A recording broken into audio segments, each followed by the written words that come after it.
I'm here with Lieutenant Colonel Travis Tilman. Yes. I knew Lieutenant Colonel Tilman back when he was a captain, when I first knew him, also known as War Dog 6.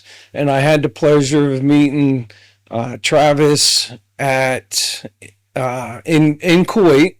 And then we moved over into the Baqubah area in Iraq in our 06-08 deployment. First, let's let everyone know a little bit about yourself. So you are a graduate of West Point, United States Military Academy. I am. I graduated from West Point in 2000. Grew up in Henderson, Nevada, and really my first trip out, back east or spending any substantial time in the Northeast was coming here as a cadet in 1996. Were you involved in any type of ROTC in high school or? No ROTC in high school. Really, my dad had been in the Army for a couple years. He'd been, I think, in the Army for 4 years. And in fact, I was born in Germany as he was leaving the Army as a sergeant. He left the Army and then moved back home to Nevada.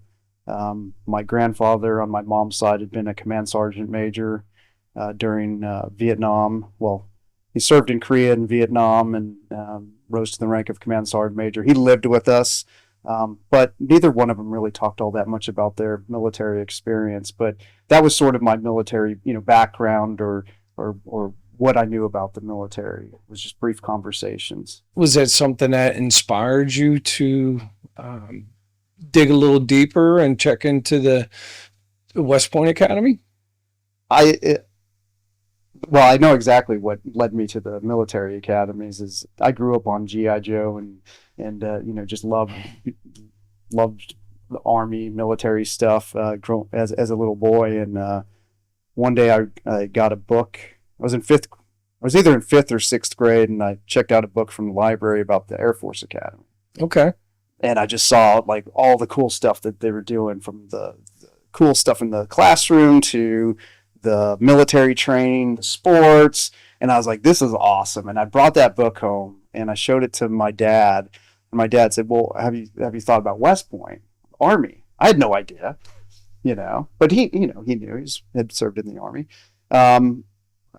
And from that point, I only wanted to go to West Point from sixth grade. Locked in from sixth grade. Sixth grade on, locked in. I only applied to 3 places. I applied to West Point. I applied to the Naval Academy as a backup school, and to the Coast Guard Academy. And I actually would have went to the Coast Guard Academy if I didn't get into West Point. But okay, got into West Point. And your grades no factor? Did you play sports? And grades were great. I played football, wrestling, track, judo on the outside. Very involved in sports and different organizations and clubs and stuff in high school. Okay, so very good. You send a letter off, send your application, and get accepted. And what year was that?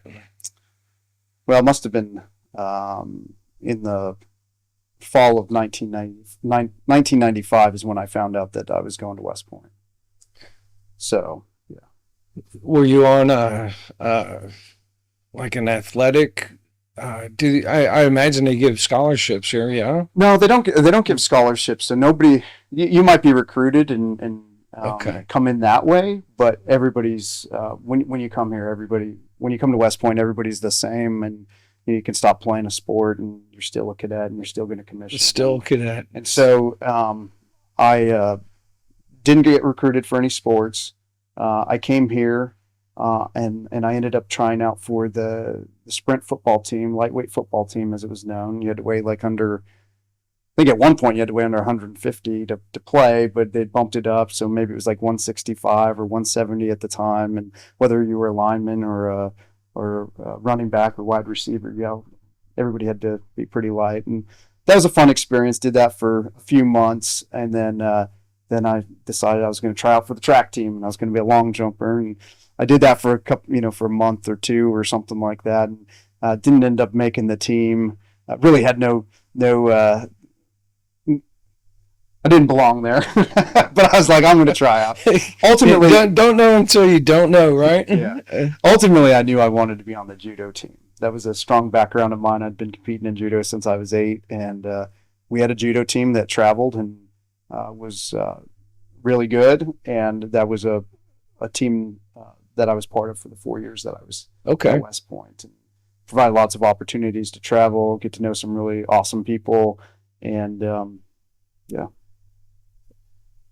What piqued your interest with becoming an engineer? I see this week's a very special week at West Point, right? Yeah. What's going on out there? There's a bunch of helicopters on the parade field. Yeah, there's a lot going on here. It's branch week, just exposing all the cadets to the various branches and what they bring to the fight. And I think this afternoon they're doing a combined arms exercise of some sort. They are involving helicopters and fast roping and all kinds of cool stuff. So just generating that excitement and educating the cadets on what their options are. I think for me, engineers was. I don't know why I chose engineers. Ultimately, well, I know I was between infantry and engineers. Okay. And West Point's very oriented towards the infantry. It's like what you do, small arms or small unit tactics and everything else. It's all very infantry based. I had a couple experiences with the engineers and some of the things that they did with demolitions and other things, but very limited experience. But I think I just liked the idea of the breadth and the width, the diversity of the Corps of Engineers, and the fact that you could do, you could be a sapper platoon leader, you could be a construction engineer, you could. We have engineer dive teams. We have the U.S. Army Corps of Engineers that you can get involved in, and I really just liked that you could do all of those throughout your career, not just sort of do one thing. The real deciding point, though, because I was 50-50 on between engineers and infantry, and my TAC officer, a guy named at the time Major Jack Kelly, the night before, I asked him, "What do you think?" And he says, and it was absolutely like personality based, and it wasn't a fair assessment, but it's what decided, my career for me. And at the time, we had a superintendent, Lieutenant General Dan Chrisman, who was absolutely, just charismatic, just a great leader. I think, anybody would follow him. We loved him. We still, my class is still in touch with him today on Facebook. Yes. And we see him, and it's awesome. Just awesome. And he was an engineer officer, or had been an engineer officer before he became a general officer. And then we had this Brigade Tactical Officer who was an infantryman. And he was a jerk, for all the right reasons, standards and discipline. But we just, we feared him, we hated him. He was just. I met him a few years later, and while I was in Iraq, and just have a tremendous amount of respect for him. And I know what he was trying to do, and he made us better officers. But at the time, we really didn't like him. Right. And my TAC at the time said, Chrisman or the BTO, the soup or the BTO, not based upon rank, but based upon personality. Right. And that's how I chose to be an engineer officer. Not a fair assessment at all. But it was an assessment nonetheless. Deciding just based upon two people what I'm going to do. Yeah. That's pretty awesome. But there you are. You got it, right? Engineer branch and satisfaction, and love being an engineer officer. You're all in. And so you graduate from the United States Military Academy in 2000, and I went off to the engineer basic course at Fort Leonard Wood, Missouri, and then I head off to what was Fort Hood, Fort Cavazos.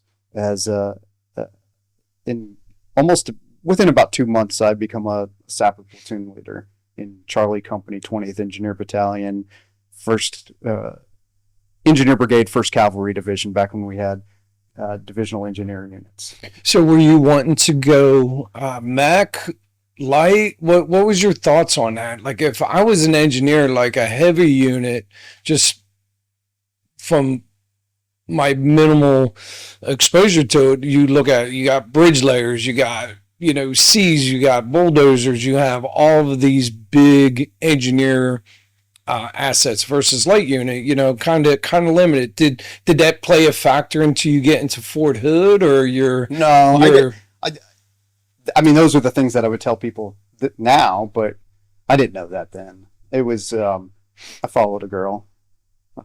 She went to med school. You're not the first. I'm certain And to be the last. That's why I chose Fort Cavasso. So that's why I ended up at Fort Hood. You still following that girl? No. She's a great person, but things worked out for the best, and she's happy. I'm happy. And we got a great family.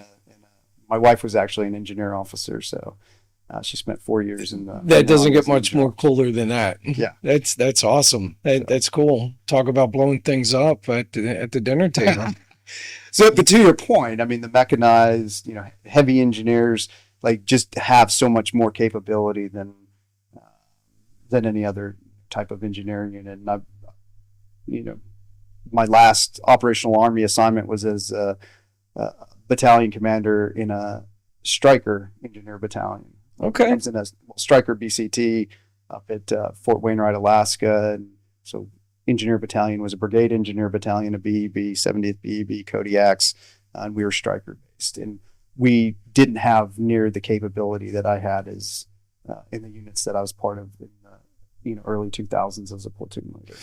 Yeah, I would imagine 4 years at the academy, you guys are just chomping at the bit to get a platoon. Yeah. You don't care if it's a light platoon, a mech platoon. It's just I want to go out there and lead soldiers. 100%.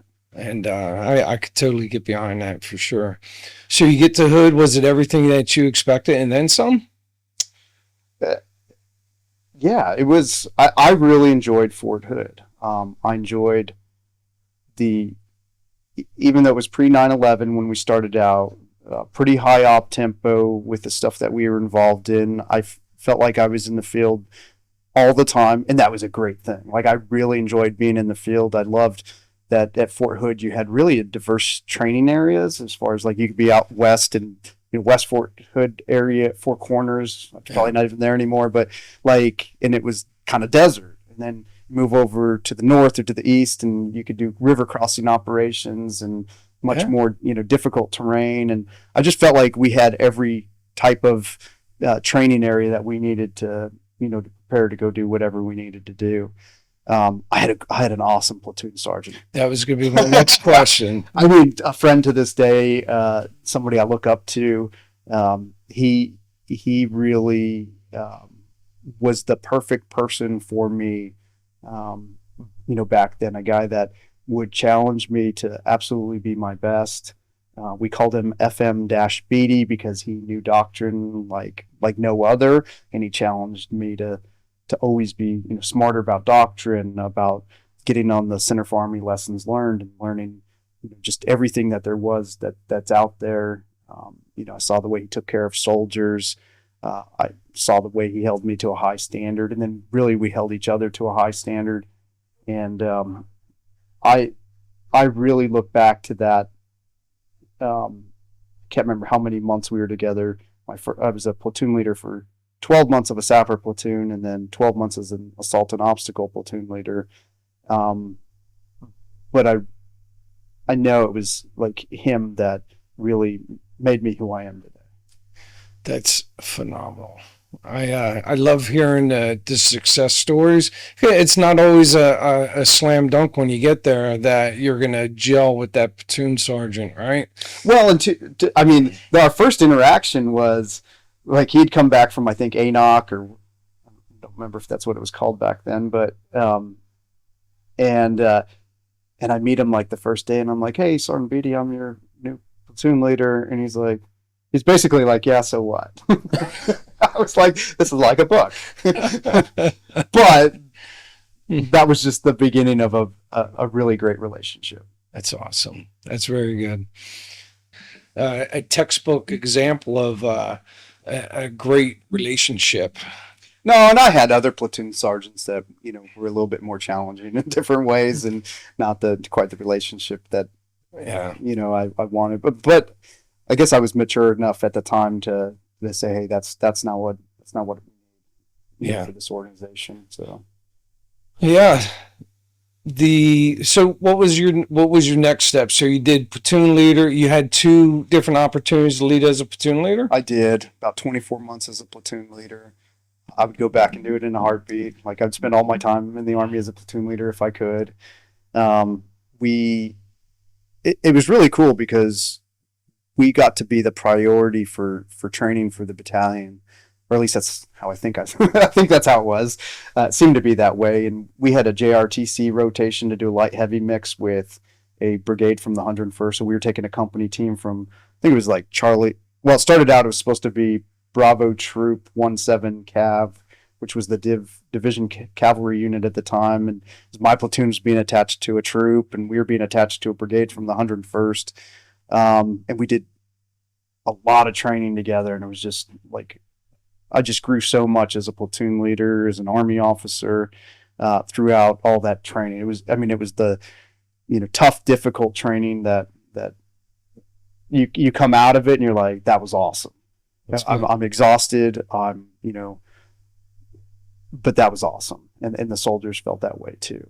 9/11 hit, and we were doing railroad operations during 9/11, and they ended up canceling our rotation for various reasons. But I ended up getting to go with another unit, Charlie 28 Cav, I think is what it was, to JRTC for this light heavy mix. A few months later, I think in like January, February of 2002, and that was the best CTC rotation I've ever done. It wasn't focused on coin; it was still focused on full spectrum operations, Yeah. and really that integration of light and heavy, and how you need to work together to be successful. Okay. And the fundamentals that I'd learned or what were reinforced there really showed up in 2006, 2007 when we started doing route clearance and other things that we were doing at JRTC before it was something that the Army was really talking about or doing. Yeah. So when 9/11 happened, where were you when that happened? You were out in the field. How did you get told that 9/11 happened? Well, I wasn't in the field at the time. I think we were conducting railroad operations, preparing to go to JRTC. I was at home after PT because I didn't live very far. I lived in Coppers Cove, right down Tank Destroyer, and get right home easy. And my platoon sergeant called me up and said, "Hey, you got to turn on the TV." And I turned it on, and that's when we knew everything changed. Man, and it did. I mean, where were you at 9/11? Were you at Hood? I was at Fort Lewis. Okay. I just showed up for PT in the morning, Yeah. and a bunch of guys were sitting around a car in a parking lot. I'm like, that's kind of weird. I said, what's going on? Yeah. Because it's 6:15, anywhere between 6 and 6:15 in the morning, and that's how I figured it out. Was I walked up and they're like, someone hit the World Trade Centers. Did you like? I knew life was going to change immediately, and I remember somebody else saying this was Osama bin Laden. I've never heard of that name before. Up to that point, it was something I was not tracking. Right. Had you heard of that name before? I don't think so. I don't think so. Yeah, I don't even think I knew really about Afghanistan or Right. that I remember. Because we were still focused. I mean, we had people still coming, that had been in the first Gulf War, and those were sort of, I think, we were still thinking about that. And that's a great segue into what were we training for, and how did when those planes hit the World Trade Center, how did your mission shift from what you were doing 24 hours prior to 24 hours post 9/11? I think immediately there was, some things that we had to do to secure the base. Like a lot of it became base security where my platoon would be responsible for a gate or a couple of gates, because Fort Hood was like open up until 9/11, and then immediately it was, we shut down, and then we started manning all the different gates. So we had some of those things start to happen. I remember that Friday we got tasked to go put a triple standard concertina around the airfield. So on a Friday, a sapper platoon, we get a bunch of wire pickets and wire, and we have to go to West Fort Hood and put wire all around the airfield, and little things like that to just shore up security at Fort Hood. Did your mission essential task list change eventually? No, I don't think it did. In fact, we ended up still doing that JRTC rotation a couple of months later, and it was still focused on the same. Okay. It was still focused. It was still the same focus. I think what changed for us was the sense of urgency. Everything became more important, became more real. I don't know that we thought that we were going to Afghanistan. I don't think we thought we were going to Afghanistan. At least I don't remember it that way. Yeah.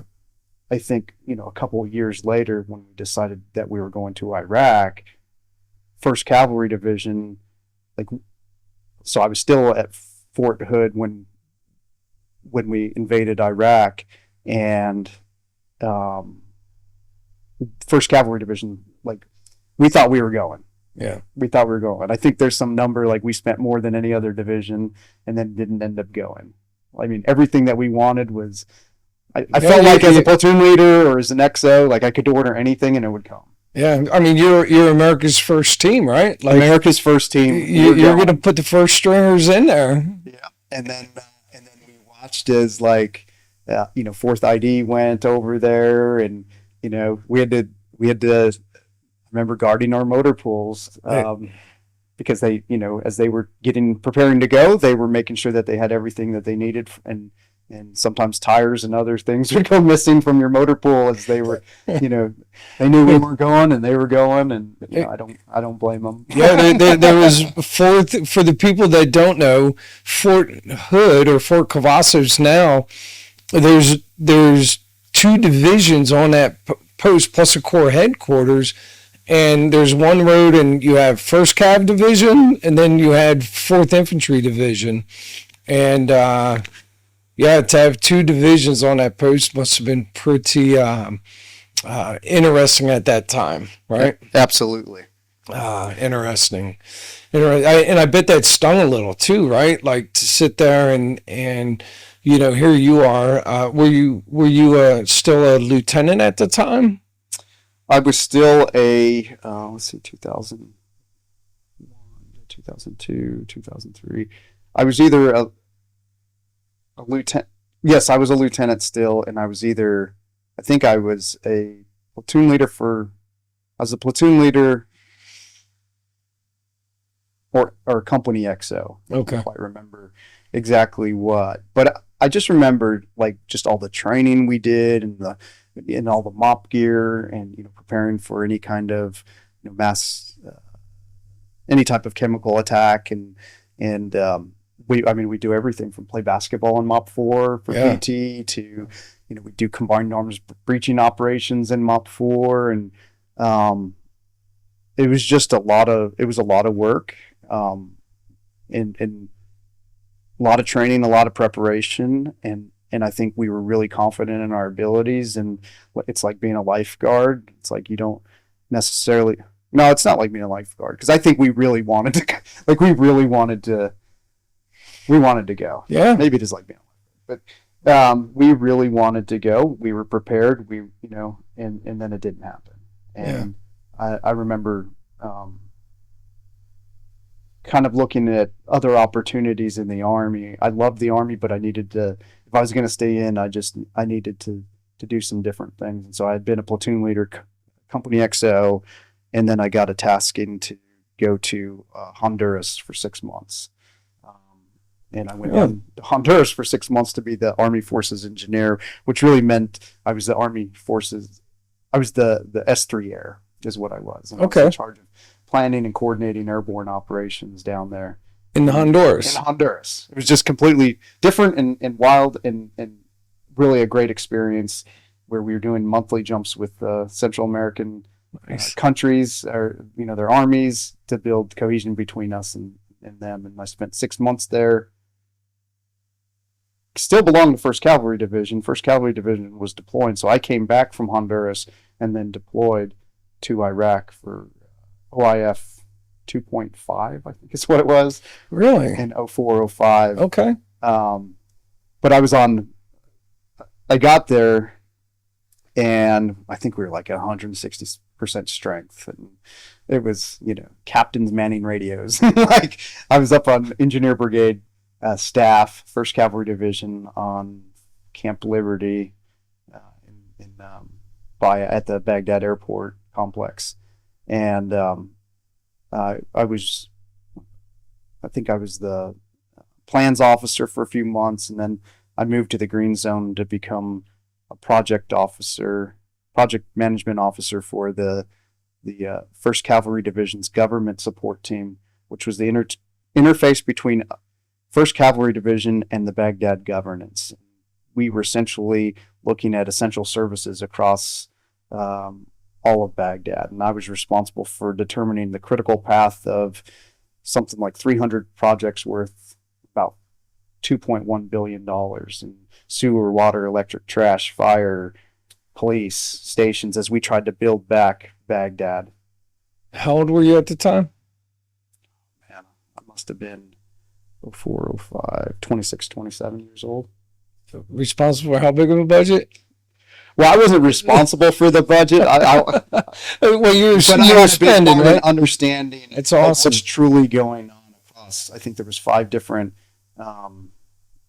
brigade combat teams that were the landowners. Yeah. Plus, we had U.S. Army Corps of Engineers and a bunch of other organizations that were put in place to help rebuild Baghdad and Iraq. And so it was trying to figure out, no kidding, what is going on with all these different projects, like the Dora power plant it's supposed to bring so much power, electricity to the people of Baghdad, but right now they're not getting enough, enough power to have air conditioning in the summer. Yeah. And there's not enough jobs, and just, some really not an ideal situation. Definitely. And I just think that's pretty amazing that, right now, you look back at being 26 years old and your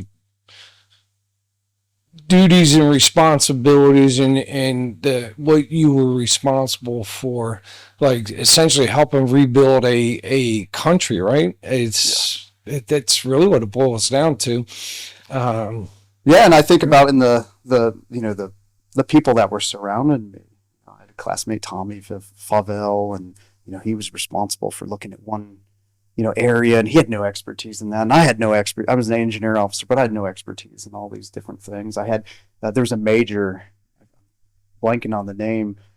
He had been a battalion S3 or XO, and he moved to the government support team, and he was responsible for solid waste management in Baghdad, a city of 5 million. He has no background in solid waste management or trash, right? He became the trash man for Baghdad, essentially. But he had no expertise, so he's reading books, he's reaching back, he's trying to do the best that he can. But, really what we should have had is people from a city like, 5 million, a similar city, they're helping us build back these essential services that we're great as Army officers or an Army in general, NCOs, officers, soldiers, of saying, yeah, I can do that.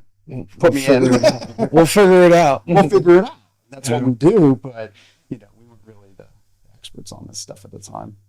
Yeah. So you knock out your deployment there. Yep. Come back to Fort Hood.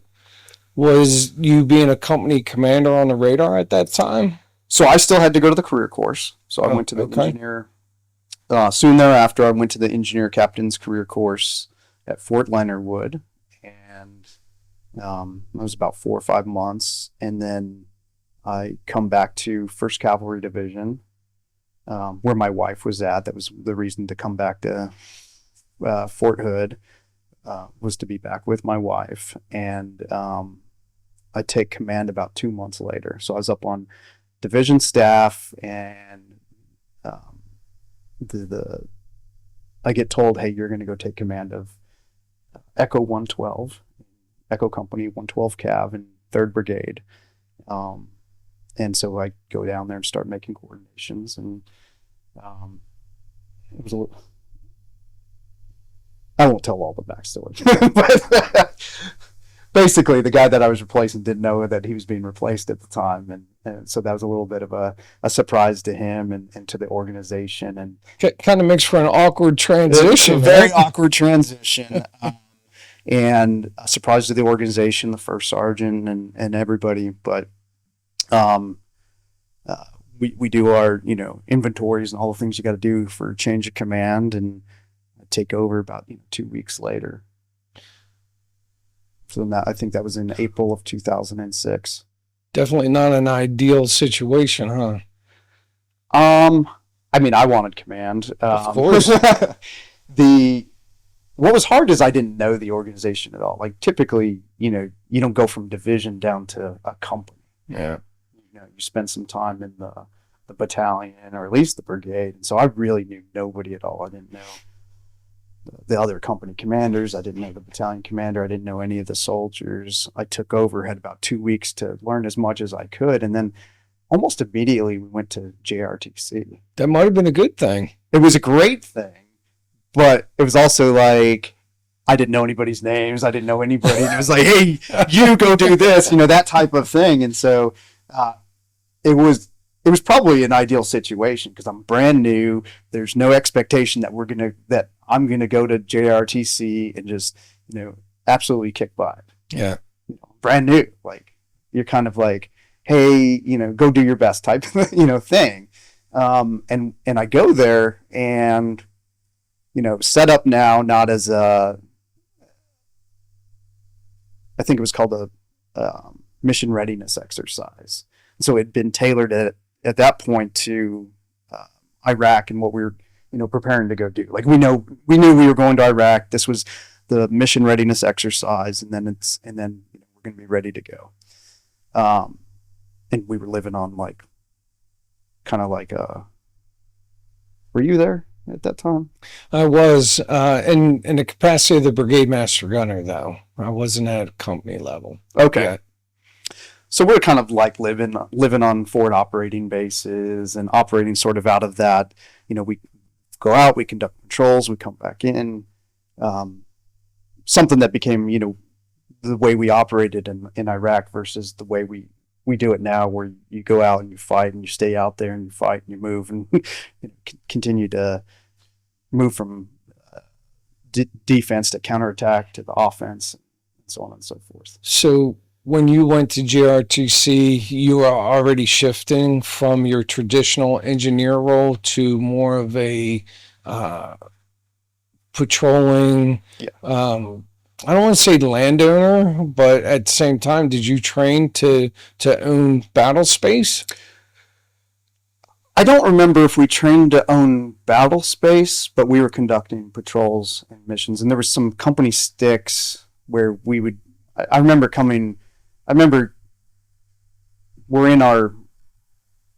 we lived in some sort of trailer or something like that, where the company headquarters was. And I remember being at my desk, and then a packet would be a packet would be put on your desk. And, that was your company sticks mission, situational training exercise mission that you'd have to go and conduct. And you'd have about 24 hours, and then you'd come back, maybe have some rest, and then maybe there'd be another one. Well, because I was the new company commander, needed the additional training, I think we had 3 in a row. And it was just like back to back. Like I'd come back just absolutely like exhausted, and then there'd be another packet. And then all of our enablers would show up. Like I remember the aviation guys, the Apache pilots showing up like right as I get my packet, and they're like, "What do you need?" I'm like, "I have no idea what I need. I need to read this. I need to read this. I need to sit down and I need to read this, go through it, and then we'll go from there." But it was a lot of different sort of multiple dilemmas where I'd have to send one platoon out to some village over here and another over here, and then they both get attacked at the same time, and you kind of had to deal with multiple dilemmas at the same time. Stuff that I think there was definitely some bad days in Iraq, but it was like 24 hours at the Joint Readiness Training Center was maybe equal to like a month or longer in Iraq, probably even longer. What were your big takeaways leaving out of the JRTC as a new company commander? Looking at your company, the readiness, and I guess the other question is staffing, right? Like, were you guys completely manned up at 100% strength when you were there as well? I don't remember if we were manned to 100%. I don't think we were. I had brand new second lieutenants, but they were lieutenants that ended up deploying with me, so that was a good thing. I think my main takeaway as a brand new company commander that didn't know the organization at all was kind of, at first it was like, I don't know who to trust. I don't know what I don't know. Wow. And so probably exerting more control than I needed to in the beginning, versus once I started to learn that, hey, that NCO and that platoon leader, they know what they're doing. I can trust them. I can empower them to go out there and do whatever the mission is, without, holding their hand the whole time. And initially I didn't know. So I think that was probably like the biggest thing. I think that's a good approach. It's easier, because what you don't want to do is have the sting of defeat at JRTC and you are going to be defeated there. Yeah. But it's designed to fail, right?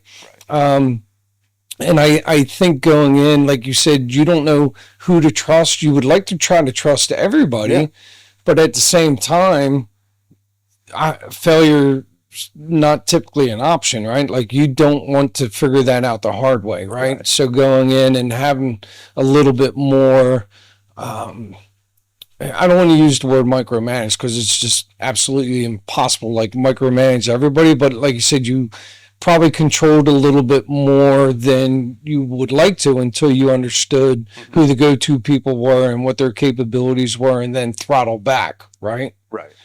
Yeah. Especially, and we'll get into this as we get into the deployment, is like, I had a really incredible company that I fell in on. It's not like I was responsible for training them up over many months. It was like, hey, all of a sudden you're a company commander. I fall in on this company. All of a sudden I learned, like, hey, I can trust these guys. These guys are pretty damn good. And I just need to unleash them. I need to give them, the right guidance, the right parameters, and then unleash them, and they're going to go do awesome things. They're going to accomplish the mission, and they're going to do it in their own way. And I didn't realize that at the beginning, but as JRTC went along, at least this is what I'm remembering. Hopefully they experienced it the same way, but this is, how I remember it. But that paid dividends down the road when, Ward, I could give one platoon, hey, isolate Barrettes or clear route whatever, and then move out of their way, and they got it. Yeah. They got it. And they'll let me know what they need. But it wasn't like I had to, sit there and hold their hand. And yeah. I would imagine that was, like I said, JRTC, in my opinion, just getting out there with the boys and mixing it up and seeing who's who in the zoo and who's what the strengths are, what the weaknesses are. Like, that's a pretty good opportunity. As it might be uncomfortable, but it's still great, especially 17 years later. It's like, man, that was a great opportunity. When you guys left out of JRTC as a company, were you feeling pretty good about it, their capabilities, and especially the circumstances in which you took the company over? I'm sure you had some reservations. Did that readiness exercise pretty much alleviate those concerns and allow you to focus on bigger things? I don't know if it completely alleviated it, because as an engineer company, we're having like an identity crisis. Are you engineers? Are you fighting as infantry? Fighting as infantry is always our secondary mission. But it's like we were kind of, okay, what are we going to be doing? And are we prepared to be able to do that? And if you remember, like, not only that, but all of a sudden we had something like 300 tasks we had to complete. If you remember, before we could deploy, it was like the 100%. I think maybe it was the ForceCom 100, then it became the 3 Corps 200, and then the first Cav 300. So everybody just kept adding all these different tasks. It was absolutely ridiculous. It was absolutely ridiculous. Unattainable. Unattainable. And I remember like being, we did the green, amber, red, status on each of these different tasks. And I remember the battalion commander saying, "Hey, why aren't you green on that?" I was like, I haven't been able to train it. Like, there's only so much you can do. Yeah. And I think it was maybe air-ground integration, which was absolutely critical while we were in Iraq. But we didn't have helicopters. We did it JRTC. But later on down the road, as we were preparing to go to Iraq, like, I don't remember getting the support that we needed in order to accomplish this task and say, we are green on it. Yeah. And it was kind of like, okay, well, be creative. What can you do? How do you get to green? That type of thing. But it was 300 tasks. Yeah. What I remember it being. Drowning in those pre-deployment tasks, and talk about like not keeping your eye on the ball. And Sergeant Major Felt talked about this a lot too. He's like, look, we out of this big list, what is absolutely critical that we need to focus on? And eventually, I think everyone came to the realization, like, hey, man, let's focus on what's important. All this other stuff, like, let's prioritize, and don't forget about it. But at the same time, let's get these high payoff tasks done. Yeah. And then maybe later we could get to all that. But the challenge for us, in my company, though, still remained of like, okay, are you fighting as infantry? Are you going to be a landowner? Yeah. But we still need to be engineers, and we need to know how to do, route clearance and use all the specialized equipment, and how to reduce, search for and reduce IEDs, and all of the, this other stuff that, The identity crisis, I think that's a good way to put it, is like, yeah, because you were being pulled in several different directions, right? So JRTC happens, you come back, how many months from JRTC to your deployment to Kuwait and then onward movement?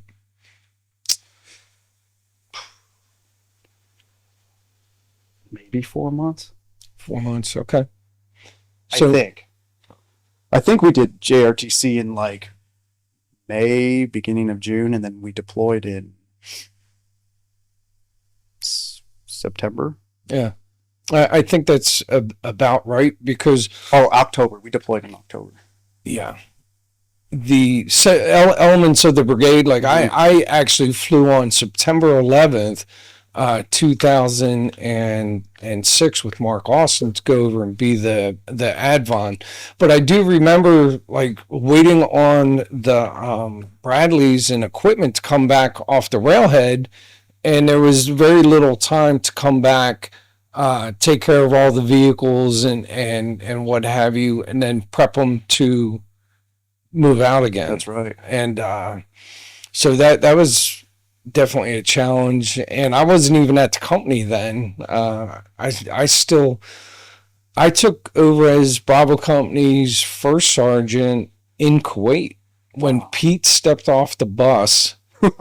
I saluted him and I introduced myself, and I think we had one interaction, but it was Brigade Master Gunner, Company Commander out at a range up until Kuwait, and I was like, hey, I'm your first sergeant. Yeah. Let's get after it. So I don't have the particulars, but just trying to piece things together. I know there was that pressure to like get everything back, refit the vehicles, get everything as best as you could for onward movement into Kuwait. So and somehow take care of families. and somehow take care. And somehow take care of the family and learn people's names on the roster, right? That's right. And and then there was the challenge of, for some reason, we knew we were deploying, but we didn't have deployment orders. And it took a while, maybe longer than we wanted, to be able to get the deployment orders that would open up the funding to get the, replenish the, equipment shortages and maintenance shortages, and get ourselves up to the level that we needed to get to, to be ready to go into combat. And it took a while for that to happen. And I remember it being kind of it was difficult because we didn't have the confidence that like it was going to be taken care of. Right. Like we needed our Bradleys to be, ready to go. And I don't remember what our maintenance slant was or anything else like that, but it was a challenge. And it was always, hey, when you get the deployment orders. And then we got the deployment orders and we still didn't get all the stuff that we needed, right? And it's never enough. You always want more, right? But this was just the basic stuff. And then it was like, okay, you'll get it when you get to Kuwait. I can totally relate with that, because here's my perspective as well, because when I was told that I would be the first sergeant of Bravo Company, but when the unit came over into Kuwait, because the mission, we didn't know we were going to Baqubah, right? That's right. You probably never heard of Baqubah up to that point. We were going to be the division ready brigade, right? Yes. Which I remember, I sounded terrible. Yes. It sounded terrible to be in Kuwait for months, ready to respond. Like, okay, maybe some great training opportunities, but also opportunities for soldiers to get into some trouble. Yeah, and kind of like what you said earlier is we signed up to do our jobs for a reason, right? And if, like, nobody wants to go to war, but if we're at war, nobody wants to be sitting on the sidelines. Right. And, sitting in Kuwait as a brigade task force, ready to go but not going, was something that was just, another leadership challenge for sure, I think. For sure. And not having an area to go to. Most units have at least a rough idea of where they're going. They're able to tap into the unit and get what their operational tempo is, how the enemy, what their TTPs are, maps of the area. That's always a good thing too, right? Just maps of the area and just like situational awareness, right? It's one of those things where you had no opportunity to study the operational environment that you were going into. Yeah. And I think the challenge of Iraq is different than Afghanistan, and then each different province in Iraq is different than the other, with its own set of problems, its own challenges, its own enemy TTPs, and even within the Diyala province where we were at, what was happening in Callus was different than what was happening in Brits, which was different than what was happening in Canaan, or all the different area of Diyala. Yeah. So to not be able to study your area of responsibility was a challenge. It was a black hole of sorts, of like, okay, I don't know what I'm getting. We've trained on the fundamentals. That's awesome, but we don't know the situation that we're going to be applying the fundamentals. Yeah, just being as a leader, you want to know as much. You want to laser focus at, right? It's like, okay, we got the fundamentals. Let's take it to the next level. Yep. But without knowing where we were going, there was really no next level, right? And I know the brigade had the idea, like you said earlier, is to go over there, do a bunch of great training, and be ready when they call us. Something that I didn't know until I debriefed with Sergeant Major Phot was there was talk about actually drawing troops down in Iraq, and I think they weren't in a big hurry to commit us if they didn't have to.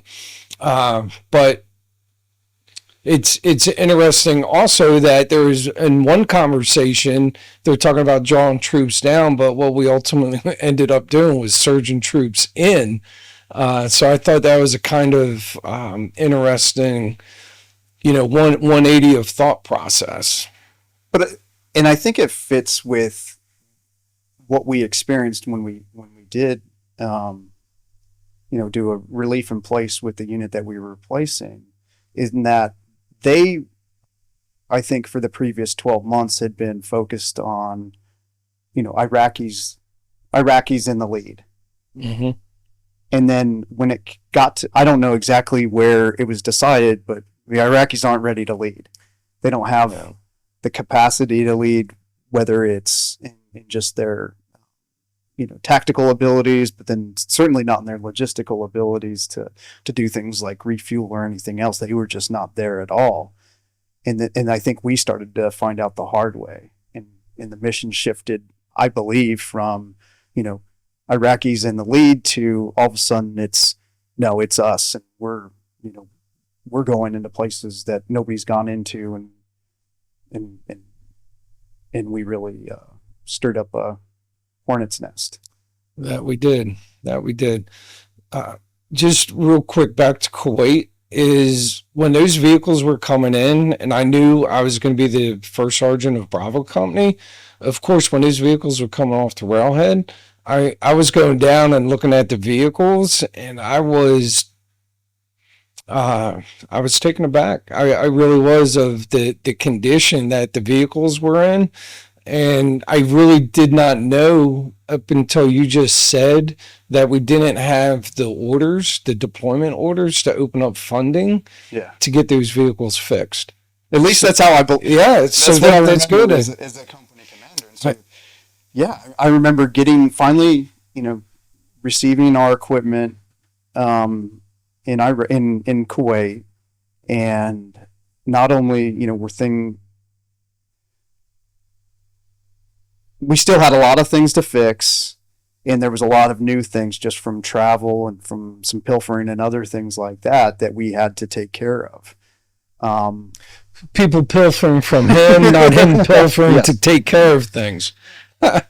Yeah, I mean, you ship vehicles from, clear across the world. Like they end up missing a few things. They do. A few critical items, things that you need to be at the level you want to be in, to go into combat. So what was your company package? How were you organized? 2 platoons, 2 sapper platoons. We were Bradley equipped, so each platoon had 4 Bradleys. I had a Bradley.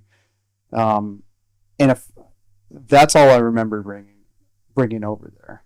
So I think while we were in Kuwait, the scout platoon was task organized under us. Okay. So we went from maybe 76 soldiers to 106 soldiers, somewhere around there, along with a maintenance team and maybe some other enablers that I just can't quite remember. Yeah. Did you get fire support? We did, which was not organic to us, but we were given an NCO, I think a sergeant, or staff sergeant. I can see his face. But not a very, not what the other companies had. Okay. But it was it was trying to build us up to be equivalent to another company, to an infantry company. I know we had, I think 1 or 2 commo guys snapped on to us. And then, of course, each platoon had a medic. Then we had a company medic as well. Correct. We had medics, yeah. And then, so that was the... And the scouts, were they all Bradleys too? I think so. Okay. Yeah, if I remember, they might have had a tank, but I don't remember why. And Sergeant Haynes was the platoon sergeant then? He was the platoon sergeant. Okay. All right. So you guys get them snapped onto you, never trained with them at JRTC? Not at all. It was just one of those things like, hey, this is... we've shifted from the Brigade Ready Reserve to we're going to Baqubah, a place that you've never heard of. And, oh, by the way, we're going to give you some scouts to help you guys out. Yeah. how much time did you as the company commander spend on the ground in Kuwait before you went? I would assume that you went over with Pete and Chris and with all the other company commanders to do the Coin Academy and then jump into a RIP. Yeah, we went to the Coin Academy at Taji. Okay. And I think that was maybe 2 weeks. Really? Maybe it was a week. Maybe it was Yeah. 2 weeks. I don't remember. And then we moved up to Baqubah, and to Fob Warhorse, and I ripped with my company replaced an infantry company, Alpha 168 infantry. It did. Okay. That's interesting. I'm an infantry company and we replaced an engineer company. That's right. Totally makes sense, right? Yep.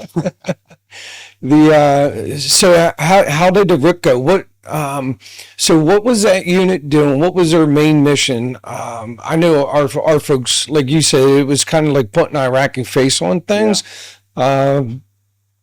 I know the unit that we ripped with, they were doing this thing called mosque monitoring, and they were doing some like checkpoint check-ins, but it wasn't like they were manning them, that they would go out and talk to some of the IA, but it was really like a lot of hands off in the sector for us.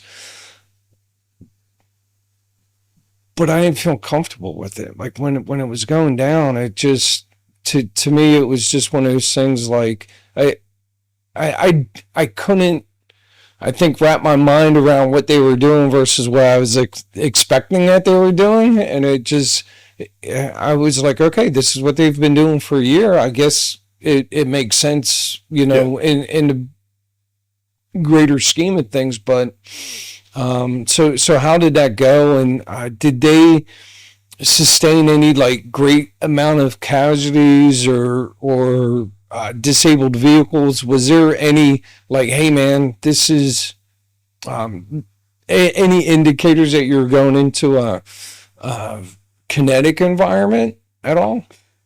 Not so much. I thought they did a great job with the RIP. I remember vividly, like, learning from the company commander, Awesome. their first sergeant, I think their ops sergeant. I really felt like they did a good job. It's just they had a little bit of a different mission. They hadn't had any casualties the previous 12 months throughout the deployment, I don't believe. It was allow the Iraqis security forces to lead. I remember going with them to different areas like Canaan and Baritz, and meeting with the local mayor, the local sort of the informal leader in Canaan, and then at night going and conducting. I think we did one raid at night with them and the Iraqis, if I remember correctly. But it was a pretty permissive environment that I experienced. Like there was, like, during the day when we were going to the different engagements, we weren't attacked or anything like that. At night during that raid, it was pretty much like I probably could have just knocked on the door and like that type of thing. I forget what we called it, versus it was like a knock and search. A knock and search. Yeah. That's probably all it needed to be, that type of thing. But they, during our RIP, when they were moving equipment and personnel to, I think, LSA Anaconda, Balad, they did have, I think, the sniper section or some snipers were attached to them, and they got killed by an IED on their way to Balad. Yeah, I remember that. Kind of I think it was out of our sector, but I think that was the first casualty. So that was eye-opening to me, though, as a company commander, because then it was like, wow, I haven't experienced this. And I'm like right there with the company commander that just, had this, I think 2 soldiers killed in action, and just having to go through all of that. And they are like very much like it was like their last day. And so they're very much like trying to get out of there. Yeah. And so what, you don't know how much more they knew. I think they did. I think they did us right. Like I don't think there was anything like, hey, here you guys go. Like, Yeah. I felt pretty good, but I didn't know what I didn't know. Yeah, and they were all patrolling in Humvees and All in Humvees, and yeah, yeah, that's what I remember. It was like, okay, that's hey, right. Humvees, the Bradleys are going to stay back. It's like you said, it was a semi-permissive environment. I mean, obviously, it still had its dangers, but it wasn't like we immediately felt the need to just be rolling around in Bradleys and tanks, and and I think it was just one of those, hey, do what the relieving unit or Right. the previous unit was doing. We don't want to escalate things and roll into town. Yeah. And there was really no need. It's like, okay, if these guys were rolling around the Humvees, we can roll around the Humvees. Right. So route clearance wasn't on the Not at radar all. for you guys. So we had I think it was like a divisional route clearance company, Trailblazer, that would clear the MSRs, major supply routes, but only the major ones. On occasion, we could request to get them to go, off the main routes and support a company operation or something, but that was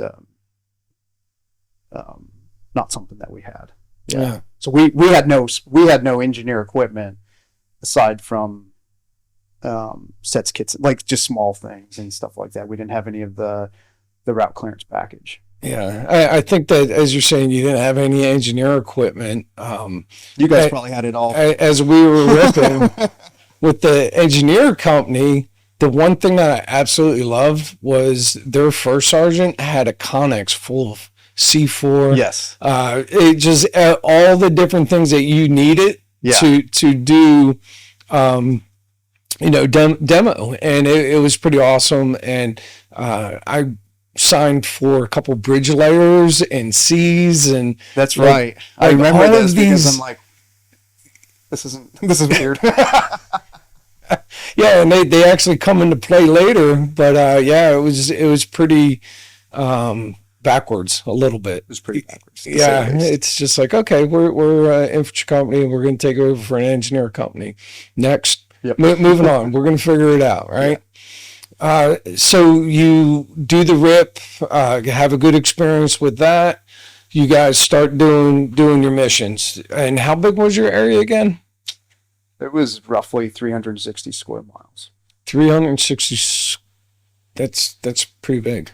It was big. And, a lot of it was rural area with, just not a lot of concentrated populations. But we did have the southeast side of Baqubah with Barits, and then we had Canaan, which was out southeast, more towards towards Iran, and in a couple small villages. We had north of Route Blue Bay, we had part of call it the upper Diyala River Valley with Asadah and some small little villages in the palm groves up there. So what was your focus? Our focus was, it's a great question. I was trying to remember exactly what our mission was, but it was essentially to, during the day was to go meet with the local population and find out what their needs are by way of like essential services, and then also find out where the bad guys are, I think we started to know that Al Qaeda, the foreign fighters, were operating in the area, but we didn't quite know where they were at, especially because they can blend into the population. So where are they at? What intel can we get? And that's sort of what the day brought, along with I remember handing out school supplies and at the local school, or an opening of a soccer field, and just being out there with all the kids, and those were some pretty positive experiences. But then meeting with the local council, meeting with the townspeople, trying to find out, hey, what's truly going on in this area, especially out towards Canaan. Down in Barits, it was trying to meet with the mayor and figure out what's truly going on in this area. Okay. and it was hard. Everybody's got their own agenda, and out in the rural areas, it was very much sort of maybe some more, dealing with the foreign fighters and Al Qaeda and them coming into different areas and hiding among the population. But there was also, it was kind of like the Wild West. You had tribal warfare. I remember things going on between the Al Shimri tribe and the Al Karki tribe, and one had, kidnapped some of their people, and then this group felt that, or this tribe felt that the person that was kidnapped from them was worth two of their people, so they go and kidnap two of their people, and then they're lobbing mortars at each other, and just a real mess. Yeah, they're all about an eye for an eye. They're all about an eye for an eye. And so we were dealing out there in that area. We were dealing a lot with just trying to bring all the leaders, the sheikhs, together from these different tribes to find common ground, to get them to stop doing the things that they were doing. I mean, it was pretty crazy. I remember bringing in all the sheikhs and all the leaders, and battalion commander Mo Goins was in there also, and just telling them, like, you have a certain amount of time that all these hostages need to be released, and if they aren't, we're going to haul you all into jail. And they're like, oh, of course we will, and we're all on the same team and all this stuff. And then time went by, didn't happen. We hauled them all to jail, or the Iraqi security forces hauled them all into jail. So these guys, some of them probably 60s and 70s, all going to jail. They only spent a small amount of time there, but a short amount of time there. But and then I think the hostages released, and there was a little bit of peace between these two different tribes. I'd like to say that it lasted for a while. I'm not really sure, but that was sort of out in the more rural areas. But then down in Biarritz, it was a much more difficult situation. That was the place that if we went there to meet with the mayor, we would be attacked by almost immediately after our relief in place. We were attacked by IEDs and RPGs, and every time we went from point A to point B, it ended up being a fight of some sort. And so we get down to Biarritz. I'm trying to meet with the mayor, and I think he ends up fleeing. It's really hard to assess like what's going on in this town. Biarritz was one of those places too that, like, you never really want to set a pattern, right? No, but there's no other way to do it. There was very limited accesses of advance into there. Either it was way out from the east coming into the west, or going straight down. I think it was Route Gold. It was Route Gold straight down. There was no way to sit there and keep the enemy guessing if you were going to go into Biarritz, which way you were going to go. Either you had to come in from the east and move westward through that main route, or come down from the north. But that also kind of challenged you, right? There was a couple natural choke points. You had the big canal, and the width of that canal was 15 feet. It was a pretty wide canal. It wasn't something, actually it was probably wider than that, actually a lot wider than that, because unfortunately I know Bradley fits in there. Very challenging terrain. Yeah, and densely populated too, right? Densely populated. You had palm groves. You were really, to your east was the Diala River that, right. Couldn't come from the west. There was no bridges or anything else like that. And then densely populated. Very difficult to, like you said, to not set a pattern or to go a way of your choosing. Yeah, and I think to complicate things even more is Zakawi declared, I think Biarritz was like ground zero for the caliphate. I think you're right. Yeah, so that was that was no small task that you guys were handed. I mean, the amount of people that you had in the square mileage, and then the challenges with inside. And it was like you could go rural, you could be in palm groves, you had rivers, you name it, you had it all in your sector. We did. And so like two of our platoons, and my headquarters was at Fob Warhorse, which was a ways away from Baritz, and then the rest of our AO, we had to go through essentially your AO to get to our AO, right? And then, except we did have the scouts out at the Diyala Media Center, which was southeast, east, definitely of Baritz, sort of at this outpost in this, some antenna. It was kind of a nice place, I thought, where, but they were away from everybody else. Right. So it was a challenge, like refueling them and getting them the supplies and stuff that they needed. You guys rip, you get your areas assigned, you start doing patrols, regular operations, you guys are cruising around, doing home Vs with, doing your patrols on home Vs, something that you, I assume, did not train at JRTC. I'm sure No. you trained on Bradley's, right? I remember doing everything in Bradley's at JRTC. Yeah, and now you guys are operating out of home Vs and Yep. figuring it out, right? Yep.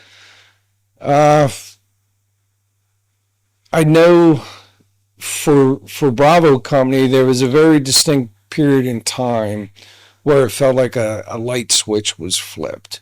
And when I say that, it's going from a semi-permissive environment to a non-permissive environment. Do you recall what that moment in time for War Dog element was? Well, I think there was some indicators, right? Like where we'd start. We never had small arms fire. We never had IDs. And then all of a sudden we did, whether we were going out to Canaan, whether we were going down to Baritz. And then the mayor, I believe, fled Baritz. And so we had no point of contact down in Baritz to even start to have an engagement with. And then the IP station fell. There's an IP station in the north, and there's an Iraqi army station in the south. And the IP station, essentially, they fled. They were threatened. They fled. I think they left an arms room full of weapons in a building that was kind of half destroyed. And we were tasked to go secure that IP station. And that's I think the real switch that I remember, where stuff got really interesting. So the Iraqi police station, essentially they ran them off, right? And it's interesting. Pete has a picture of the IP station right there, and that's it. So they ran off the mayor. They intimidated, killed, captured the Iraqi police. Was there any resistance? Like, did they hang a like ISIS, or not ISIS, but a Al Qaeda flag? Or so I think you're probably talking to Woodrow, just one of the best NCOs that I've ever served with, Sergeant Hawthorne, and we were tasked to go essentially take down that Al Qaeda flag, black flag, that was flying over Baritz, over the city, declaring essentially that this belonged to Al Qaeda.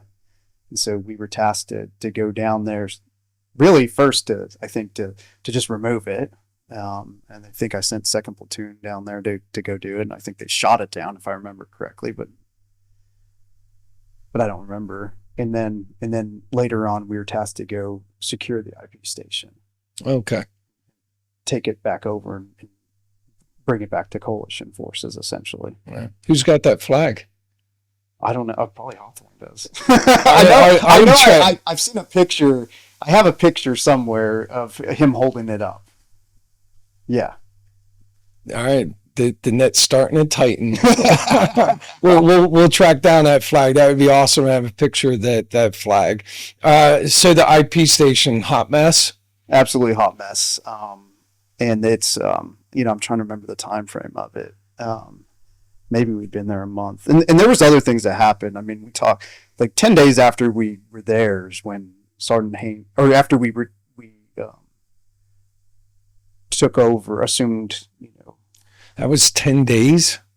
I believe it was 10 days after we formally took over. Okay.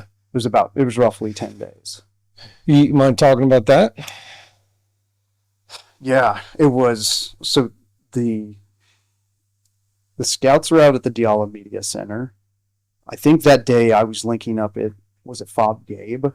Yeah, right out on the east side of Old Baqubah. Yeah. Yeah. And I remember linking up there to go, I think there was an Iraqi operation that we were going to support that was coming up, and we were meeting with the MIT team or something like that. And I was coming back from there, and I was maybe even riding with the battalion commander or the battalion S3. I can't remember exactly, but hear over the radio that, we've had a IED detonation south of the Diala Media Center on Route Detroit, which was probably one of the worst routes.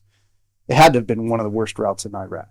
Just lots of time and for the bad guys to bury deep buried IEDs, massive IEDs that could just absolutely destroy a Humvee, crack a Bradley in half, do damage to an M1 tank, I believe. And we get the call over the net that we've got casualties, and I think I can't remember what exactly happened, but my first sergeant and my master gunner ended up down there pretty quickly to the scene, and essentially they'd been hit with a deep buried IED south of the Diala Media Centers, killed Sergeant Haynes and Specialist Mutz. I think it injured 2 others and killed an interpreter that had been with the previous unit. And, really bad situation. But that was about 10 days after we conducted our relief with the previous unit.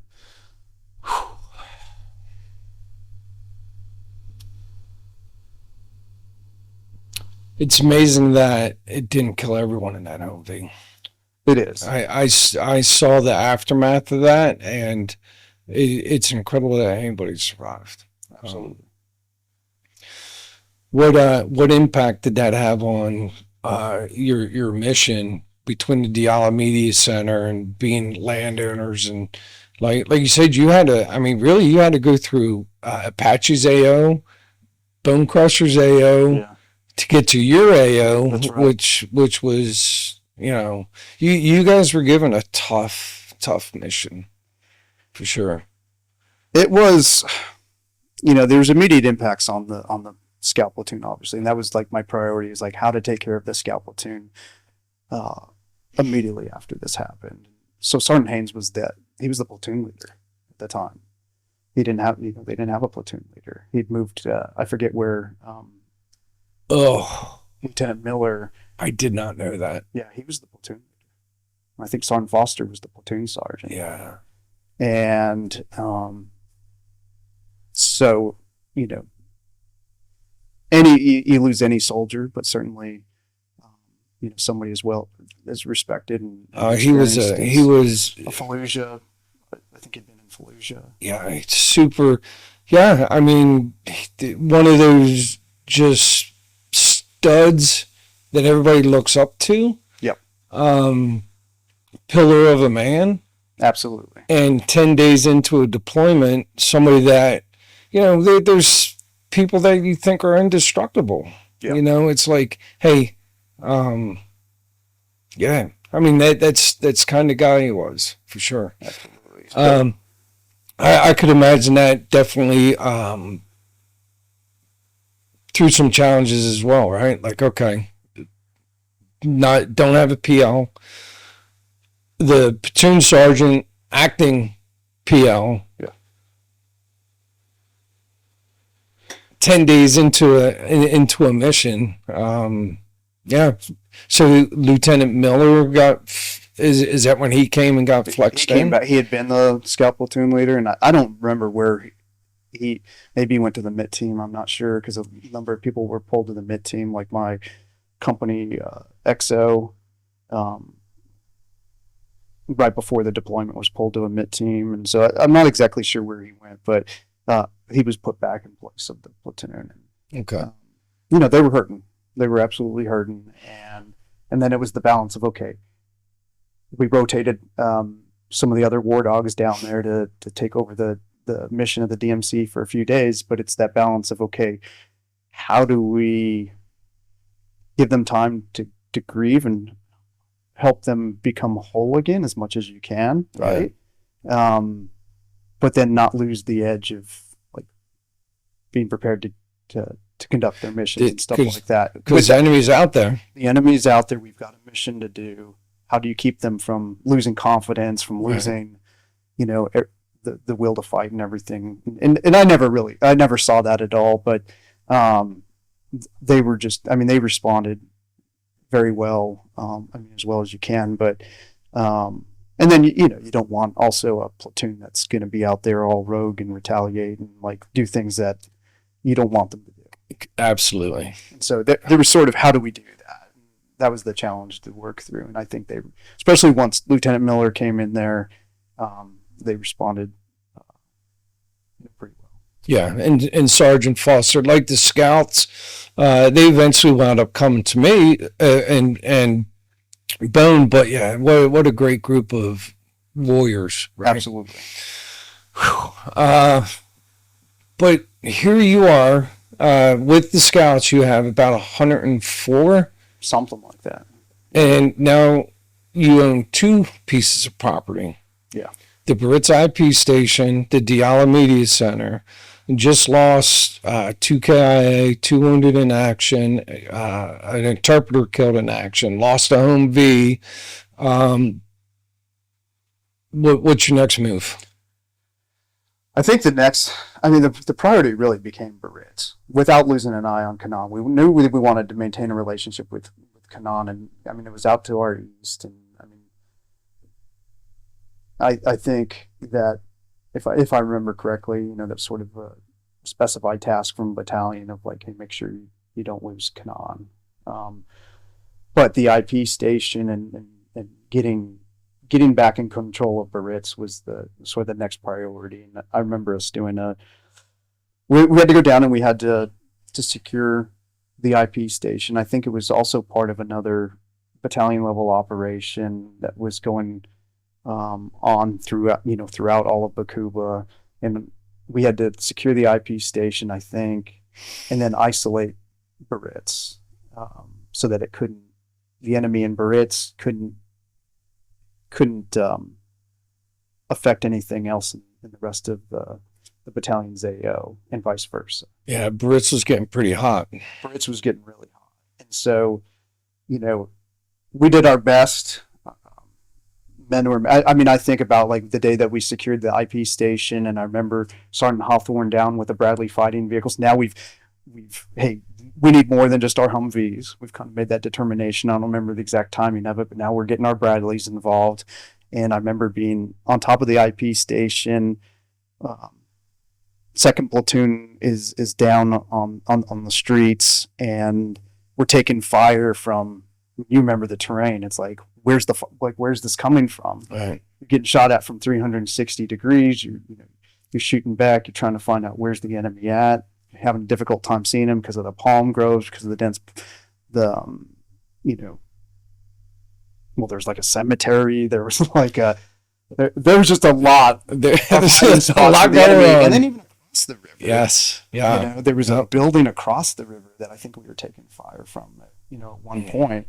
And so it was really like that realization. I remember being on top of the IP station and being like, we got to get in control of the situation. And so we're taking fire from one place and we're firing back, but we keep taking fire. And then it was like, okay, let's engage with Bradley fighting vehicle, and the Bradley shoots of Sergeant Hawthorne down there. Our best, just absolutely best NCO we have in a Bradley fighting vehicle. I can't remember if he was he must have been the BC, not the gunner, but put him as the gunner or the BC or whatever. He's gonna get it done. And he was a squad leader, so he was the Bradley commander. But he's engaging, and I think we're still taking fire. And then I remember looking up, and there's an Apache helicopter above me, and it was like, okay, call them up. And my my radio operator, calls them up on the net, have them engage the target. There's that air-ground coordination. That you've been air-ground needing to work on. coordination that became I was like, how are we going to train this, right? But it became so critical. It And it was like any time that we were going from point A to point B, first thing was request air weapons team. Yep. Right. 100%. It was like that's the lesson that we learned from the previous guys, although you kind of didn't understand, okay, how important it was. But then every time we went out, it was, air weapons team. Ask for the world.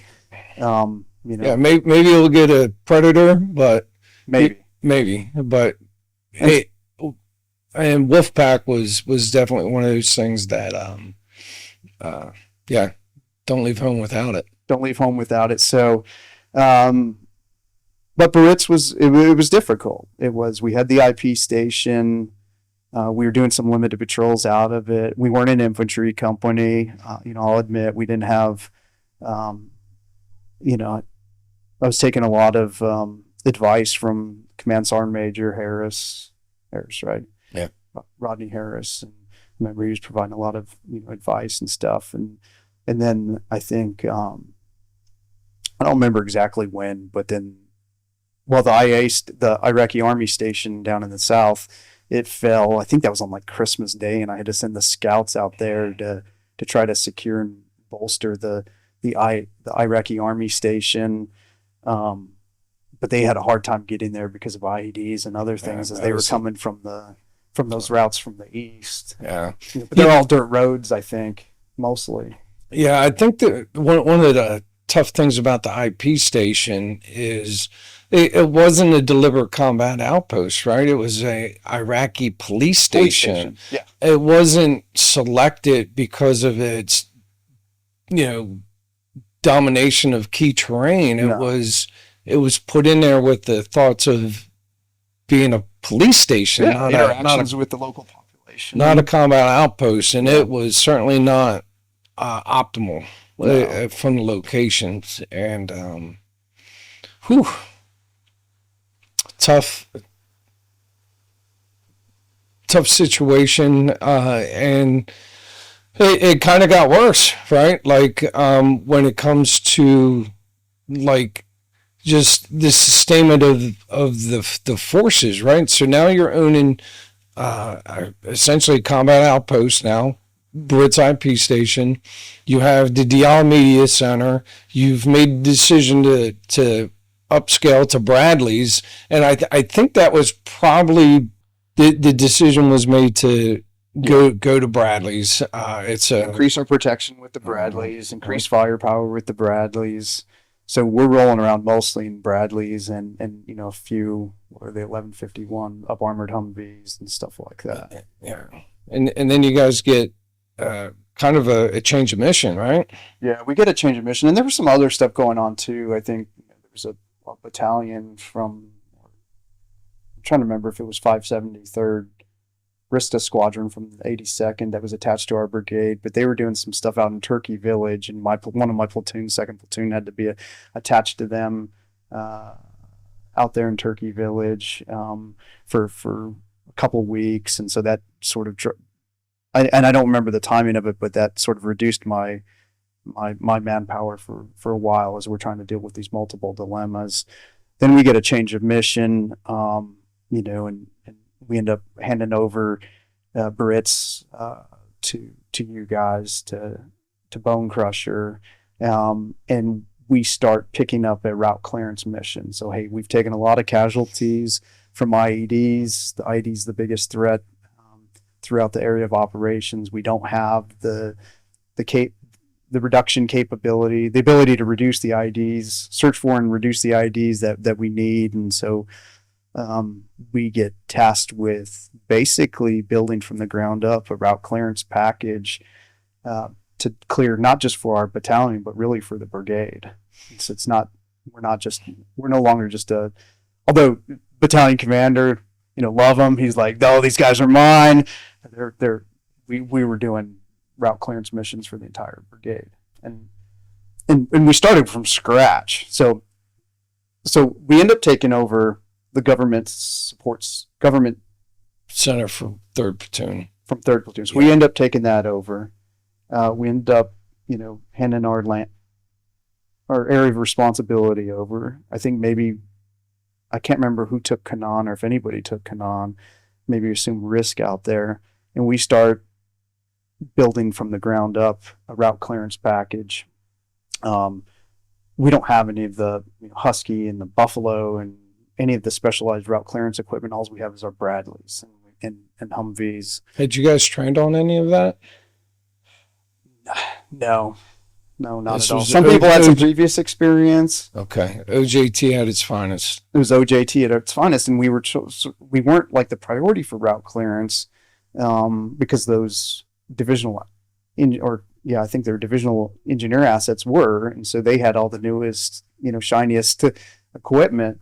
And I think we get a Bradley that's like the first, not a Bradley. We get like a Buffalo that's like maybe like number 2 or number 3 Buffalo that had been made, and it's just bare bones. And we get that, and I think our first route clearance missions were like a Husky, which has a mine detector. I don't think we had the ground penetrating radar yet. Maybe we did, but it's a very survivable vehicle. Absolutely love it. We've got a Buffalo, and then we've got like 3 Bradleys, and that's our route clearance package. Yeah.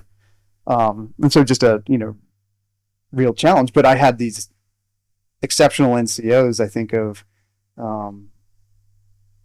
Sergeant Allen, who I think was a staff sergeant at the time, and Sergeant Millender, who was a platoon sergeant of 2nd Platoon, Lieutenant Jukala, just one of the best officers I've ever met. And I think we sent them down to like Baghdad to maybe some sort of, I think, or at least a few of them down there to see what the route clearance platoons were doing. Maybe we did some ride-alongs with Trailblazers, but they just built from the ground up. And I remember vividly like doing rehearsals on Warhorse and then going out for our first missions on Route Blue Babe, and then really starting to support company level operations and having just this great relationship specifically with Bone Crusher, to where it wasn't not just Bone Crusher, but it became, if we want route clearance, we want War Dog. We want 2nd Platoon War Dog. You guys were our heroes, man. And they, like that platoon, and eventually both platoons, but it took some time to be able to get another route clearance package. We were just limited in all of our equipment. But these guys were just exceptional. Yeah, I remember giving up my home V. I had a home V with a Crow system on top of it, the remote operated weapon system with the 50 cal on there.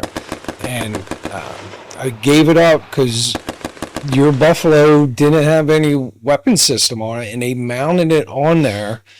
And I think like the first mission they went out on, they smoked someone with it. It's just like, I'm pumped just thinking about it. I was telling this story earlier today to a class that I teach about officership.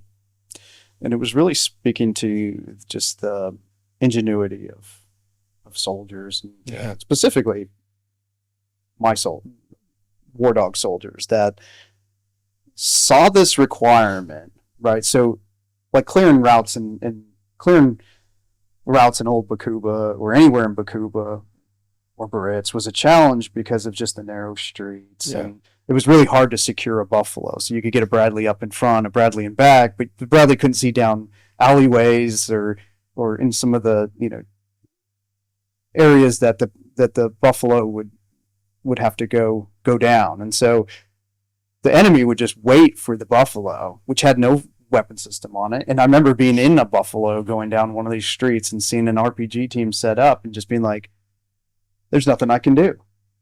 There's absolutely nothing I can do. And you're just hoping that it misses, right? And we had like those RPG Hope's not a method. Yeah. and just being like, shit, what do we do? And you couldn't maneuver anything around. Like there was no like, hey, Bradley, whatever, white to maneuver over to, like, you just couldn't do that. And so they go to Balad and meet with the contractors who's responsible for the maintaining the systems or whatever. And I think the contractor was like, we're not authorized to put this on the Buffalo. We're not authorized to do it. It's not It hasn't been tested. It hasn't been approved. Hold But me we'll to tell you how to. it. And so my guys spend time down there. I don't remember how many days, and they manufacture a mount or do whatever modifications they had to be able to put this Crow system up on top of there that you guys gave us. And so they put the Crow system up there, and I think they swap out the weapon system. It ends up being a Mark 19, if I remember correctly. So they put a Mark 19 in this Crow system up on top of the Bradley. And I think, like, we don't have anything to give these contractors, but we want to thank them. I think we gave them a War Dog t-shirt. And they were just, they were happy. I mean, they're just great people, right? That they knew what we needed, and they helped us out quite a bit. Very first mission, this, same thing. Buffalo's going down the street. RPG team, I believe, sets up in an alleyway. Like, here comes the Buffalo. Thunk, thunk, thunk. That's it. And so on its very first mission, it's proved its worth. Yeah. And that was the very first, Buffalo with a weapon system on it. So when we did get a second route clearance package, naturally we put, another Crow system up on top of that one. And then I believe it became something that was happening throughout theater a little bit more. Route clearance. What a tough job. It was very tough. You're going out every single day intentionally looking for these massive IEDs that we're intentionally trying to avoid. You guys are hunting them down. Yeah. How as a commander, I mean, how are you keeping your troops focused, motivated? I mean, to go out there in those vehicles every single day and do what you guys did, no small task. No small task, but I think that in some ways, first of all, I think being over in Iraq is like as difficult as it could be. It was also relatively simple in the fact that, like, you were focused on a mission. Yep. And our mission was to search for and reduce these IEDs so that they wouldn't harm other people, so that they wouldn't harm our, fellow soldiers, Iraqi security forces, local population, whatever happened to be. And so I think that our purpose was really clear in that it was like, we do this to protect others. But the immediate thing of, we're doing this to reduce, to prevent these from blowing up on our fellow soldiers so that they can accomplish their mission. Like, to me, and I think to my soldiers, that was motivation. Yeah. That doesn't mean that, like, we didn't have to, like, guard against complacency and other things when you go out on an 8-hour route clearance patrol and then, you're like, man, if I'm really tired, I'm hungry. As we get close back to the fob, you really had to make sure that you didn't let your guard down. Yeah. It's easy to do that, even though it's a lethal environment. But I felt like that was motivation for my soldiers. Yeah. And I know we're running short on time. You have to go back and do your class. Yeah. The troop surge came in. Did you guys do a relief in place with another route clearance team? No, we didn't. I don't think we did a relief in place with anybody.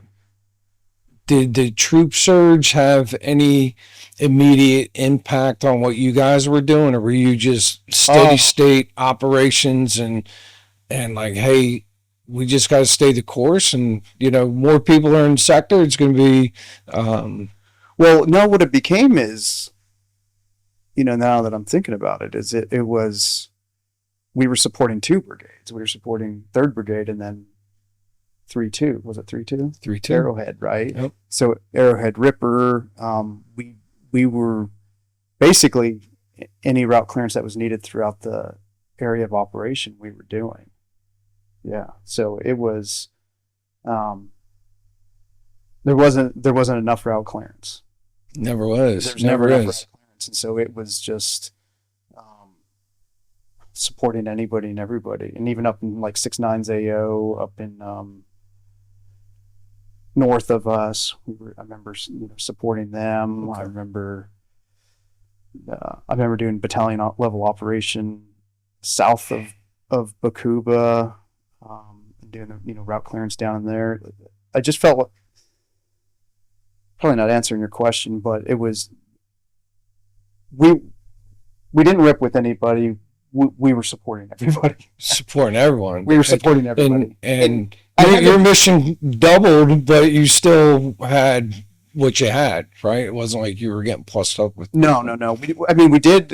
We were able to pull a platoon off of the government center in the middle of Baqubah, and get them the equipment that they needed so that we would have 2 route clearance platoons, which we could task organize and create. I forget how many sets of equipment we ended up with, but we were able to do some things to sort of be able to provide more support to the brigade. You guys were going through some equipment too. We were going through a lot of equipment. In fact, I remember 573rd Rista Squadron, who was led by Colonel Pappas, who's now the FORSCOM commander, General Pappas, and his I think it was his S3 was General Sylvia, he was an engineer, but now he's a 101st Division commander. They were conducting an operation, and they had, this battalion squadron level operation that involved everything from U.S. and Iraqi special forces to, I think they had a tank platoon providing a blocking position, and then they had my route clearance platoon that had to clear a route into the middle of Asada and then secure a foothold into Asada. So not just doing route clearance and turning around and leaving, but then securing a foothold and being part of the operation beyond the route clearance piece. And it was like hours before that, they're doing another route clearance operation, and the Buffalo gets its arm blown off. And I remember, calling up to the brigade engineer, and saying, "Hey, need some options. Need you to get me another Buffalo from an adjacent unit. We need time to repair this, or we need to push the operation. We need some options." Yeah. And I remember him saying, "You've got to do the mission with whatever equipment you got." And I put down the phone and I called up the S3, and I'm like, "Hey, look, this is what's going on." And he knew how critical the engineer, the Buffalo was. So here I am, a company commander, calling up to brigade saying, "Hey, we need some help. We need some different options." I think he's like, "Okay, Travis, I got it." And I think he calls an adjacent unit. I don't think they could get their Buffalo, but we end up delaying the operation. And it wasn't a time dependent, but it would take a lot of staff coordination to make all of this happen. Yeah. I mean, they were dropping JDAMs. They had all these units going in a very relatively small area. And fortunately, we got it delayed. We got the equipment fixed, and then bam, we're out there and we're conducting the mission. But it was like going from one route clearance mission, having a piece of equipment destroyed or messed up, having to go get it repaired so that we can get to the next mission as quickly as possible. But you have to have these pieces of equipment in order to conduct the mission. Otherwise, you're just going to end up being another destroyed vehicle and casualties and whole deployment. I think that's two terms come to mind: rushing to failure and tactical patience. Yes. Set the conditions to do that and not make things worse, right? Absolutely. So in January, this was, I think maybe, we're not doing route clearance yet, but it's January and we have a helicopter, a Black Hawk, go down and it gets shot out of the air in our southern AO, way south of the Diala Media Center. And I believe 12 soldiers were killed, and we were tasked to go secure the Black Hawk. Fortunately, another Black Hawk came down, and I think that was, flying with it and was able to evacuate all the remains. And so it's just a piece of equipment on the ground at this point, but we're tasked to go secure it. This is maybe January 7th, 2007, somewhere in that time frame. And it's all the way down Route Detroit. And the immediate thing was, "You guys got to go now." I said, "We can't go now. They wanted us, I think, to send the scouts down there from the DLM Media Center. I was like, if we do that, we're going to have more casualties. Yeah. That's how bad Route Detroit is. Okay. Well, what do you need? And I remember sitting down and for about 5 minutes, just in isolation at a desk somewhere, sitting down and writing out everything that I needed in order to be successful in this mission. We weren't doing route clearance yet, but I need a route clearance package. We know that Route Detroit's really bad. I need air weapons team. I need Predator. I need F-16s. I need a tank platoon to secure the route because we're going to have to get down Ask for the world. and then we got to get back. Yeah, got to get back. Yeah. And I get most of it. It becomes a core level mission. I get most of it. And it takes us, I think it was maybe 16 miles down to there. And it takes us like 11 hours to get down there. Something like 11. I'm messing up my numbers, but like 11 double stacked anti-tank mines that were found along the way. Yeah. That would have, just absolutely destroyed a vehicle if we had hit them. But we had route clearance. Trailblazer, I believe, that was, leading the way. We had the air weapons team, which, made the triggermen for the IEDs run off, and also they could, be able to identify some of the IEDs and stuff like that. We get the tank platoon who's able to secure most of the route back. And we get down there and we're in our Bradleys, and we set up a perimeter around really just like 3 Bradleys around the Black Hawk. And I mean, we've got air weapons team from Baghdad was providing our support. So it wasn't Wolfpack. It was another unit that was from down in Baghdad, and they're coming up and they're providing support. And we didn't have any contact or anything except the IEDs along the way, but we were there for about a week because they had to fly people from Fort Rucker from the safety center to fly over there and come and take a bunch of pictures, and then loaded up the Black Hawk and took it off. But we did that for about a week. But it went back to the point of stop. What do I need in order to be successful? And then how do I communicate that to my boss? Set the conditions for success. Set the conditions for success. Absolutely. Yeah. I like that. Yeah. Is there any other things? I know, like Route Lime, like you said, we're barely even scratching the surface.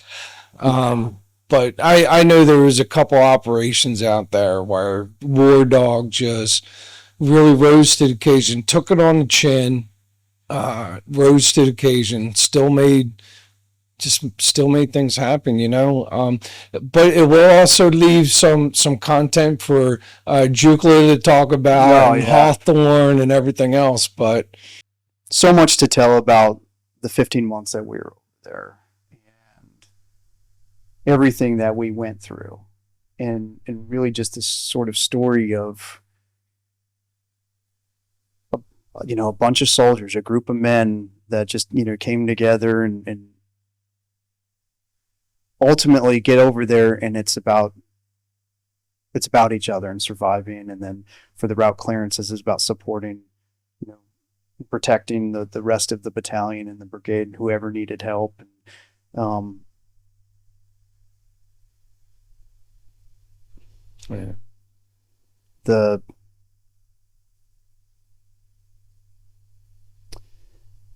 it was hard, and maybe you feel this way too. I wouldn't trade it for anything. To be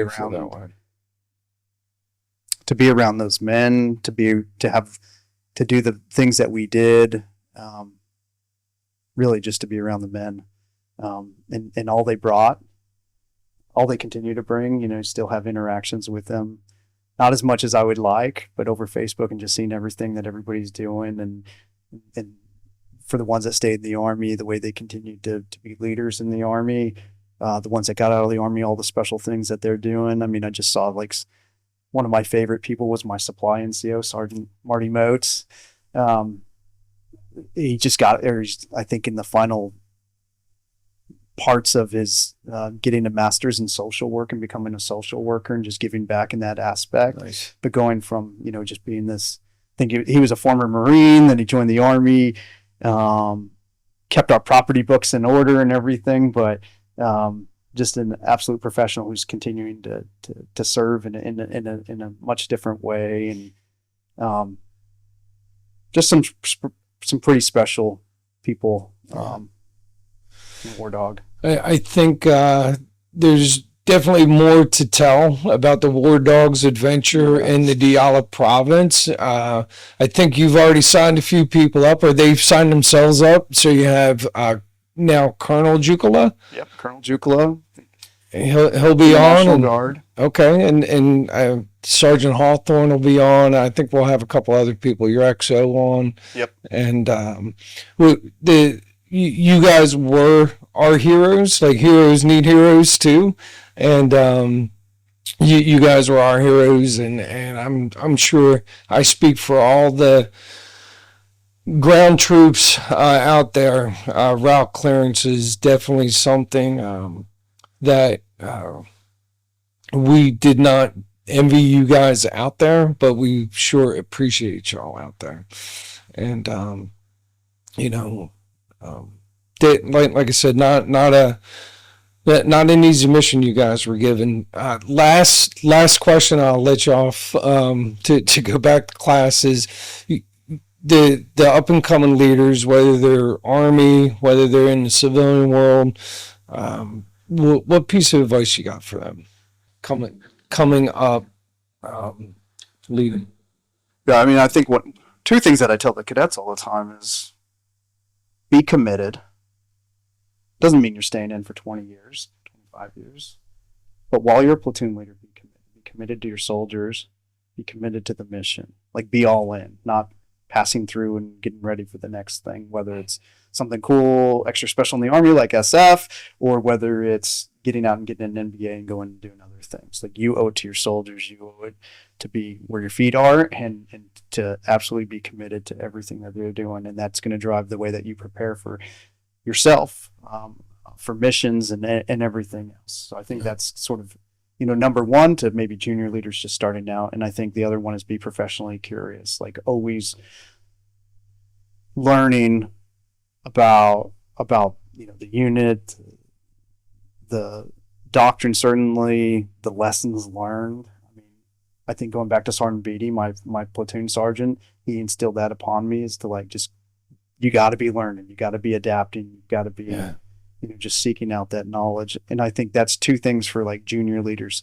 I think overall, and I think it's the challenge that we all dealt with in Iraq, and I touched on it a little bit, is make sure there's a purpose to every mission that's absolutely communicated and people understand it. I think at the beginning it was difficult to understand why are we doing what we're doing, but once we started doing route clearance, it was about protecting our fellow human, or it just became more clear. I mean, at least to me, and I think that was something that was much more that that my soldiers could see and they could feel and they could understand, that every time that they found an IED, that meant something. And I guess you don't always see that in combat, is the effects that you're having, but every IED that you found, and I think that our numbers in War Dog were incredible, not because of me, but because of just the professionalism, the grit,